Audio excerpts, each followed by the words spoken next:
to talk about these tiny little betrayals. So many of us women, men are such high achievers that we are just plowing through it. And when we are going through those tiny little betrayals, like, how do we know that it's a betrayal and how do we check ourselves? Let's say you had plans to do something delightful for yourself and something came up. And so you cancel on yourself and you do that thing instead. When that becomes your default, that you're so far down on your to-do list, your own well-being, needs, happiness, that you never do it anymore, that's when we've really entered some really dangerous territory. Really common one is just thinking if we're just a little more efficient and we just chop one more thing off of our personal list of stuff we need / want to do, that we are going to get to the bottom of that to-do list and get to ourselves eventually, which you never do because the to-do list from the world will never go away. Your work will never be done. Your boss will never not need something from you. It's up to you, us, ourselves, to decide that we matter. The idea of job security is outdated as a landline. If you haven't been in a search for a while, it's probable you will at some point, by choice or not. Most executives admit to staying way too long or sense what's coming and justify staying anyway. Here, there's another reason. The faulty belief that navigating to what's next will inevitably be worse and has to suck. Screw that. Lauren Greif has spent a lifetime in corporate and executive search, calling bullshit on stale career advice that most still use. This is Career Blast in a Half, the career podcast for executives ready to cut past outdated career advice to fuel your outcomes now. So let's go. Cara Hauser, we are so happy to have you here. And boy, I'm telling you, we had to jump through some serious hoops. I'm sweating balls. And I can imagine that happens a lot when we are going through burnout, right? We're just like sweating it out. And that's why you're here, because you're the burnout lady. That's what I love, is that you own what you do. And so important, you help so many other people deal with this pervasive and seemingly increasing area of burnout. And what I would love for you to do is tell us how you got to become the burnout lady over your 20 years of exploring this topic, maybe even the hard way. Yes, thank you. I'm so delighted to be here. What a treat. And yes, when we're in burnout, slip ups like tech problems can send us right over the edge. But you know what? We're not over the edge because, we're okay. We have gotten ourselves to a relatively healthy place. And you can get there out of burnout. And so that's my number one thing that I want everybody listening who's feeling just beyond exhausted, maybe broken beyond repair, feeling like they're just in burnout hell and they're not sure how they're going to get out of it, that there's absolutely a path out. And it does not require leaving the country for 100 years, moving into a cave, spending a whole bunch of money on a whole bunch of stuff. Like, you have what you need inside you right now to do it. And it's just about figuring out how to tap into that and then stepping into that one step at a time. Okay, so this is good news, right? Because I hear people talk about this on a pretty regular basis, right? Like, I have burnout, right? And burnout then becomes, and I hate to say this, burnout's real, we know that, but is it also to the point of such debilitation that we have to stop our lives? Well, honestly, it can get that bad. And for me, like you were alluding to just, a second ago, uh, unfortunately, it can. If you ignore the signs for long enough, like I did, you might find yourself requiring an emergency level intervention in order to really force you to step back and take stock and really make some foundational changes in how you're living your life. Unfortunately, there's not a 5-second magic pill. It took us thousands of decisions. I call them tiny self betrayals to get Mm. ourselves here in the first place. And it's going to take some doing to get ourselves back out. But again, it's nothing that it can be as gradual as how we got in. And that's what makes it feel kind of doable.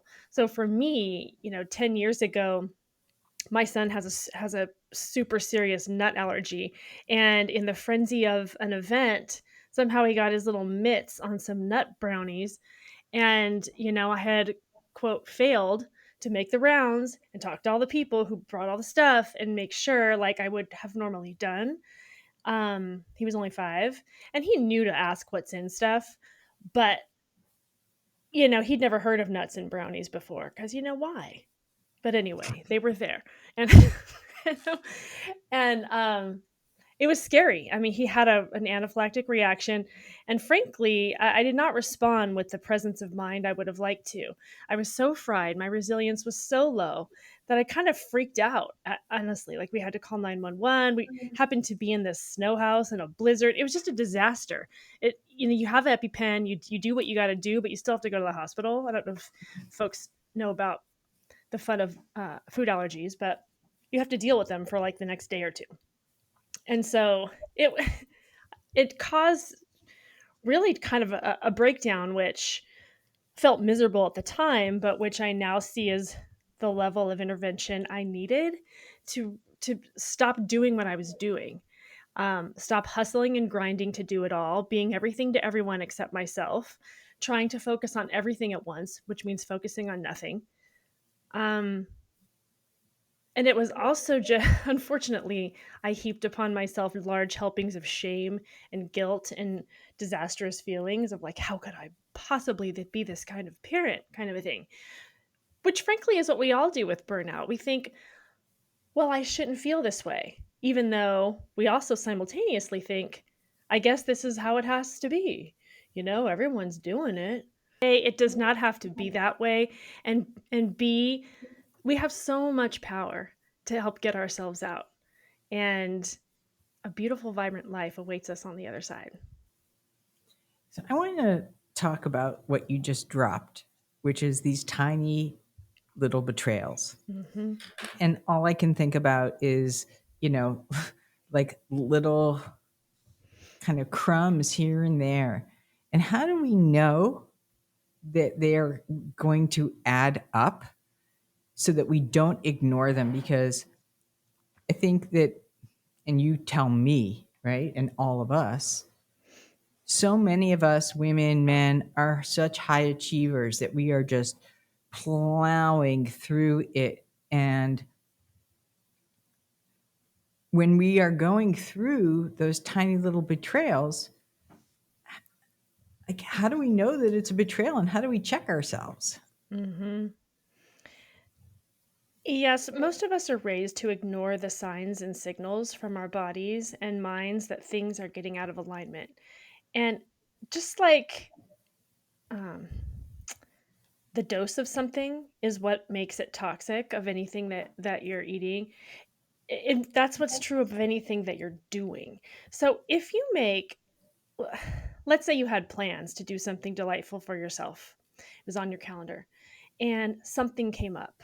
Who knows what the something is? And if something's really legit, an actual emergency, or something you really want to do instead, and so you cancel on yourself and you do that thing instead. Now, if that is a rare occurrence, and if that thing is a real legit thing that needed and wanted to happen in life, fine, okay. And when that becomes your default, that you're so far down on your to-do list, your own well-being, needs, happiness, sources of joy, fitness, whatever, sleep, when you're so far down on your to-do list of what you actually need, not only to thrive, but just to function and survive, that you never do it, you never ever get to it anymore, that's when we've really entered some really dangerous territory. But because it's gradual, I like to use the analogy of the frog in the boiling water. Like if it gets hot really gradually, it just kind of hangs out in there until it eventually burns up and dies. Versus if you throw it in really boiling water, it gets out. Its emergency response system kicks in and it fights for its survival. And so these tiny self betrayals, one is like I just described, canceling on ourselves. One just really really common one, especially for working parents, is just thinking if we're just a little more efficient and we just chop one more thing off of our personal list of stuff we need slash want to do, that we are going to get to the bottom of that to-do list and get to ourselves eventually, which you never do, because the to-do list from the world, as most of us know at a certain point in time, will never go away. Your work will never be done. Your boss will never not need something from you. Your family will never not need something. It's just, it's up to you, us, ourselves, to decide that we matter. And the coolest thing, I mean, the biggest win-win lesson I learned is that we finally learned to take good, strong care of ourselves and to build a strong foundation of health and happiness and whatever it is, resilience. We actually show up a billion times better for the rest of the world. I mean, who do you know that's a dried up, burned out pile of ash that is like so great at their work or relationships or hobbies or anything, right? We don't have anything to give. It's the old adage, you can't pour from an empty cup. And it seems so stupid and basic. And it's so frippin' true. It's just true. And so the better we nourish ourselves, the better we show up. Oh, one more red flag. You're not fun anymore. You just don't know how to have fun. You are not fun. You have no Ooh. fun. Your sense of humor is gone and or just it's just non-existent. And you're actually so out of touch with yourself and other people that you aren't able to sort of calm down and just chill into your life and enjoy things. And of course, we all know humor is another source of resilience, right? Laughing is a big stress release. And just being able to know that most of the things we confront are actually not life and death. Is that why you called me a boob when I couldn't figure out the record button? I said you were the best boob I know. That's true. That's true. I'll take it. So I want to talk about these like little devices here. I'm pointing to my phone that Mm-hmm. can also spill over into always on culture. Indeed. Ugh. I Indeed, have they like a do. love hate thing with my phone, Me right? And too. it's horrible. And so, how do we train ourselves to be off? Because I think no one in this world really needs more training on how to be on. Isn't that sad? How do we Yeah. train ourselves to be off? Because it sounds so easy, but it can be challenging, especially for people who are maybe concerned about their career and their job search, Mm-hmm. never doing enough. People like you and me who are entrepreneurs and have clients and things that are kind of nipping at our heels on the regular. Parents who are waiting for, you know, conversations either with their students or their kids, their carpool, their this or that. How do we train ourselves to go into an off mode? First of all, the word train is a super, super appropriate word, I would say, to use for that. I don't know if you've seen this movie called The Social Dilemma. Okay, so we saw that we made our teenagers watch it. They were not huge fans of this movie, but the whole point of it was just to show them that there are forces far greater than our one little brain which have been brought to bear. I mean, these devices are simultaneously amazing, right? Wow, they can help us be productive. And on the other hand, every single app, everything, every part of the design was built by thousands of psychologists. I mean, it's literally hacking into our brain in a way that we're not going to be able to kick off. I mean, it's designed for addiction because our attention is it's what's for sale, right? And so just even knowing that alone helps us remove some of the, I don't know, shame or guilt or whatever feelings we have about like, why can't I just turn this off? Well, okay, we weren't meant to. And so what we have to do is put in some really protective guardrails for ourselves until those become habits. And so one of the things I talk to my clients about and I write about it for from time to time too, is just taking it out of the first thing you do in the morning. Unfortunately, that's super common. Well, and the last thing you do at night too, which for a lot of folks, it is that, right? And when we do that, I like to frame it and describe it as we're just giving our power away, right? You can't start the day with your own frame of mind, with your own attitude of joy, with your own sense of connection and optimism if you have just allowed 1,000 exterior sources via whatever you're looking at on your phone to dictate your mood, your attitude, all of the information and food that your brain is feeding on. It just sets you up for so much anxiety. If you watch the news, the news is meant for eyeballs too. So unfortunately, it highlights the top 5% of horrible stuff in the world and doesn't mostly highlight the 90% of regular people making breakfast and, taking a walk in the Mhm. morning because that's boring. So like we develop this very skewed sense of what goes on, and then we get out into the world very suspicious and very Totally. frankly very negative minded. So if we can help ourselves use the things that actually do help us. Like I have the Calm app on here. I'm into it. Total believer. Um, it's helpful to be able to text my kids or whatever I need to do and work stuff too. And I just know that I need to put it, I need to turn it off. I use, like the time limits you give for your teenagers. I use those on myself. Like my phone tells me, Screen okay, you've been time. doing this for 15 minutes. Screen time, it turns off. And for the most part, I try to respect that because I know I'm trying to save myself from myself. And it's actually doing me a huge favor because at the end of hours of binging your phone, I mean, do you really feel cool and great and healthy and happy? I don't know anybody who would say, "Yep, I feel perfect. I'm going to do that every day because that is what's serving me and where I want to be going in this life." And so developing a routine around it is really good. And the other thing I wanted to say that you raised is unfortunately, it's been a huge contributor to this always on thing. Technology's been fun because we're like, wow, I can work from anywhere. I can be so flexible.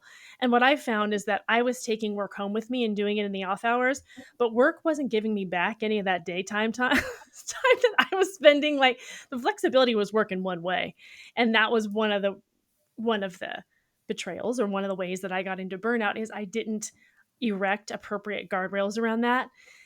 And when we're super responsive, which aren't we responsive? Aren't we cool people? Don't we just take care of things all the time like we're supposed to?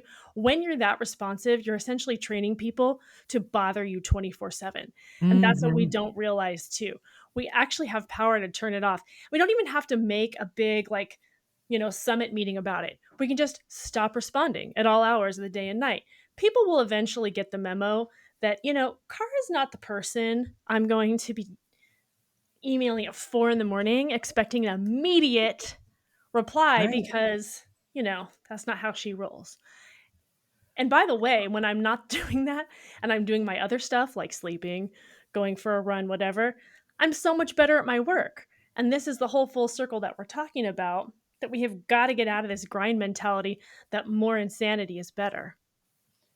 So I want to talk about the grind mentality, and I want to talk about it in the sense of professionals, right? Whether you are in the C-suite, whether you are in career transition, whether you are somebody who is climbing a ladder. And this idea, and since we're talking about myth busters, this idea of having to prove yourself is also somehow inextricably linked to proving yourself to exhaustion. I mean, we're not. I'm gonna ask you, like, Hmm. does burnout is burnout a natural byproduct of working hard, or is it just something that we add in there as part of the equation? In order for me to work hard and to excel, I've got to run so far out on the burnout spectrum that that's how I demonstrate that I'm going to prove myself. Hmm. I mean, it's a really good question because it's a really real question on the hearts and minds of so many people who are feeling fear of being laid off, fear of whatever it is if they don't check off all of these boxes, real or imagined. And I think of it as we're hustling for external approval versus just knowing your worth internally and kind of developing your own rubric for the value that you give and and the success that you have, because again, this sort of, unfortunately, that the hustle culture leads to this pointless grind. I mean, I've been on teams where people feel like they have to FaceTime all the time, and unfortunately that leads to a lot of wasted energy. You know, when you're trying to seem like you're important night and day, you're actually not incentivized to be thoughtful, to Mm. be conscious of your time and others' time. Um, it bleeds into how horribly people run meetings and abuse them. It translates into how people feel entitled to waste other people's time because they didn't do their own prep appropriately. Um, so it's really a whole different way of looking at things where we know that we actually put in our best when we're doing thoughtful, engaged work.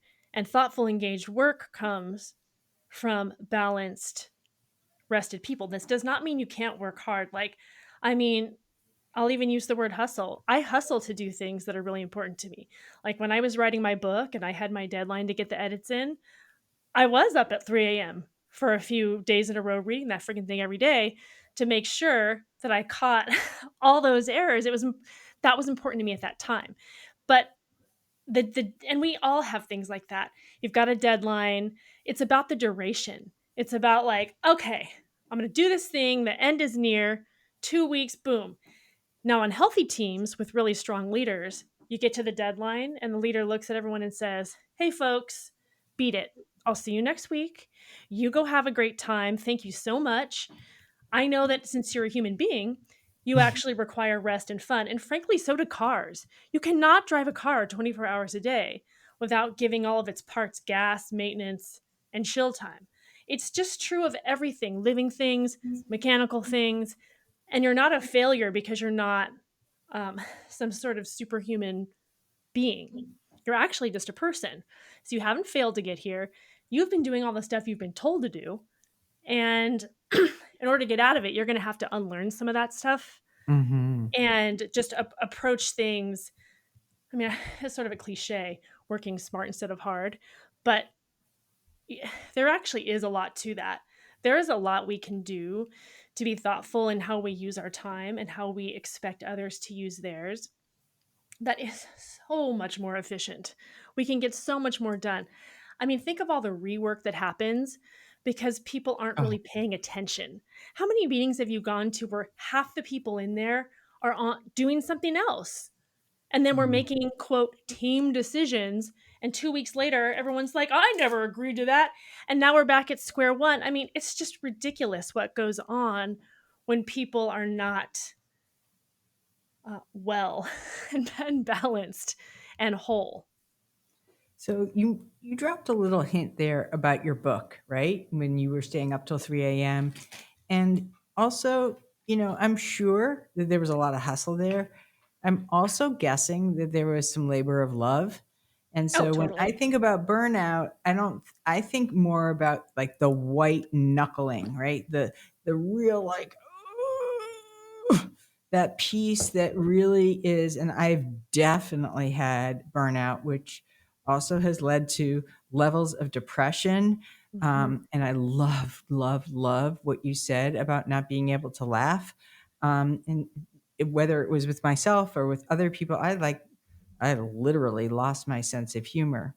Yeah. So when you were writing this book, knowing that you're running into some burnout, like bring us back to not just that episode, but why you even wrote this book in the beginning. Because this topic, while very near and dear to your heart, I have to say, like, it seems like, in not a great way either, is become so vernacular, right? I Everybody has know. burnout. Everybody has, some level of like it's almost like in a bad way a badge value.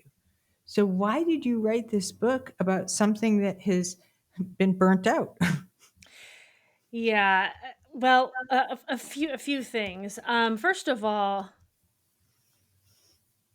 one of the big reasons I one of the big goals I have is to smack in the face the idea that it's just natural and normal to live like this. And by this, I mean in a state of really effed up, disconnected burnout. You don't know even anymore who you really are, what you really want, and what your point is of you even showing up and doing anything in this world anymore. Like you've gotten, and you're not fun and you're not healthy. For me, like I had so many different physical symptoms popping up. I was convinced I had any number of, you know, deadly illnesses because, if you've ever Googled symptoms, which I do not recommend, you will come away thinking you're dead any minute. And so I was getting checked out for all this stuff. Now, everyone should get checked out. PS, definitely, if you think you have something going on. But for me, there was a whole concoction of unsustainable things going on, and I needed to rebuild my systems really from the ground up. And so I want people to know this is not how it again, yeah, you're burned out. Keep going. Don't keep doing anything. What you're doing isn't working. Now I'm not saying you have to quit your job. You may decide to quit your job. There's a lot of ways out of it. If you're really in a bad place, you may need to take a break. But I have a lot of clients who have worked through their burnout mid-level uh, in process, like in situ. They're living their lives. And the way that the book is structured is to meet you where you are in that place where when someone says to you that there's this like cool new idea, this hack that they read, and you could do it and you could feel better, and then you just laugh and you think, how stupid is that? I don't have time for that. And there is no way on this earth I am adding one more thing to my to-do list so I can quote get better from something. Like the whole point of being in burnout is that you don't have time, energy, one single brain cell to apply to anything. And so Hmm. the point is that it's a very distilled, concise, friendly guidebook to take you from step one. It's meant to be read a chapter a week. There's activities at the end of every chapter that you do to apply the concepts to your own life and to literally work through it.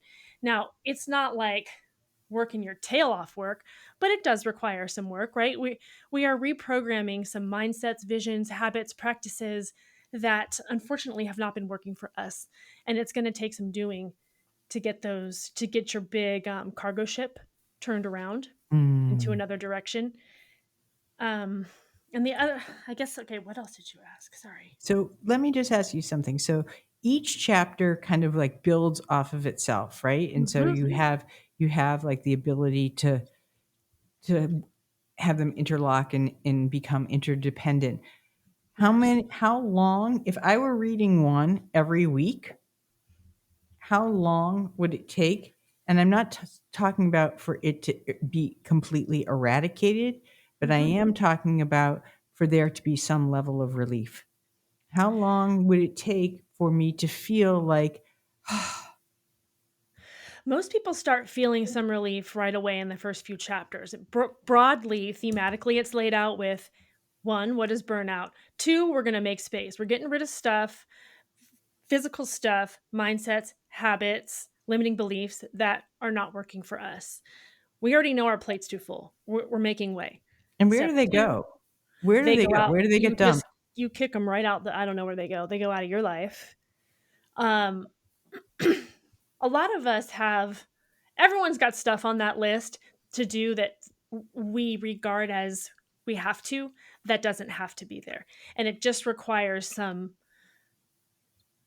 it requires a little bit of disciplined looking. And I start at the very simple base, like the stuff around you. Marie Kondo had a point. Our stuff can suffocate us. And so we can create mental space by starting with physical stuff. And I start with that because it's a really it's a win and it's a dub that you feel like you're just checking off in your corner early on. That feels very noticeable, tangible, visceral. I'm doing something here. And the other thing is people feel seen. They're going through it and they're like, oh my God, this is actually common, and not in a banal way, but in a like, I feel seen way. Okay, you know what? I'm not trapped. There are a lot of things that I can do, even in my burned out state, to make it better. And so the whole process is about 10 weeks if you do it that way, beginning to end. But like we've talked about the whole time, you're not like, voila, wipe your hands clean. And it's about then sustaining. So after we make space, we rebuild with vision, mindset, habits, and practices that work for us. And the end is sustaining our gains, learning about the importance of resilience and joy and fun and how important those are to your process, and finding an accountability partner to help you so that when you start going down the tubes again because stress comes, which it will, you can say, oh, okay, I know what to do. I've established what works for me, and I'm going to get back on that healthy grind that I've established that I know works for me. Um, and the book really was a labor of love. And that's a huge part of, I wasn't burned out, like soul crushing burned out when writing it like I was in my old career, because I wasn't doing it to please everybody else. I was doing it for other people because I wanted the information to get out into the world in a way that could help people, but I wasn't doing it to like get approval or just to Mhm. like, get people to give me a gold star or something. I was doing it because it was really freaking important to me to do it. A, I always knew I'd write a book. And B, I thought, well, if you've learned something this thoroughly the hard way and figured out a whole plan, and I had created a course called Sabbatical in a Box already to guide people through it, I was like, well, it's already structured. Let's put it into a book format so that it can be accessible to pretty much anybody. I am so enamored by this topic because you are a living, breathing example of so many, and I'm just going to include myself here, type A women who really have bought into a lot of the belief systems, myself included, again, Mhm. that I need to be all things to all people. And you busted that myth. This idea that you have to live like this, busted that myth. The other idea that, somehow, someday you're going to get to that bottom of the bottom of the list. And then then you've won because you've made all these trade-offs the whole time. But lo Mhm. and behold, that item at the bottom of the list, that don't show up because you've got to prioritize it. And Right. so many of the other things that you were brave enough to bring to this podcast and in so many other places about your personal experience with burnout, being, a high achiever, somebody who has kids, is juggling, things that are with her work and her parenting and all the other things in between, not to mention taking good care of ourselves. And so, where can we find your book? Where can we find you? And who should reach out to you? My goodness, and say, Cara, please help me. Thank you. It's been so lovely to be here, and I appreciate so much you inviting me. And I'm just so happy to have gotten to know you. And I'm happy to get to know you more. I want to meet you in person. It's going to happen. So here's the book for anybody looking. Yoo-hoo! Woot woot. It's called Burned Out to Lit Up. Ditch the grind and reclaim your life. You can listen to it in a scant 4 hours and 23 minutes on Audible, if that's how you want to do it. And then you can download from my website the reflection activities to do, or Oh, you I can love read it. that. Um, it's pretty much anywhere you can find books, and again, at Amazon and everywhere else, and Audible as well.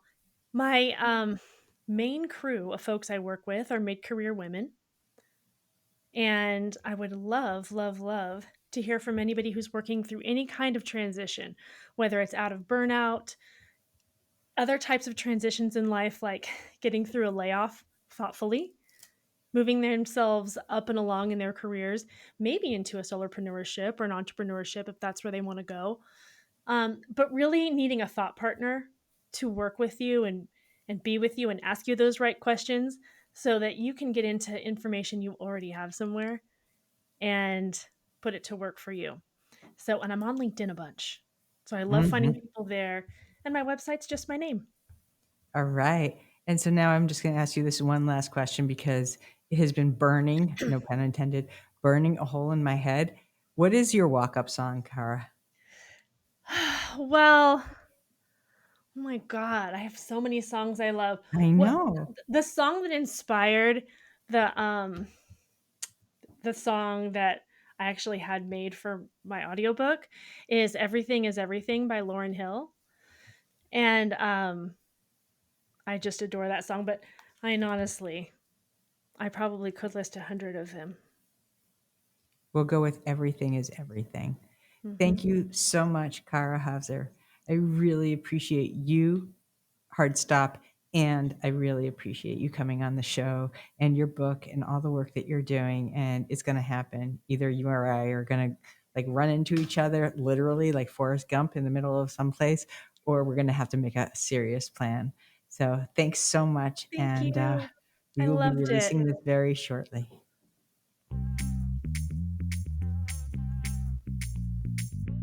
Thank you for joining today. We appreciate your listening ears. Big time. We ask this: use these tools, not tomorrow, right now, and share them by spreading the love, leaving us a rating and subscribe so you don't miss the next career blast in a half. Most of all, thank you for you.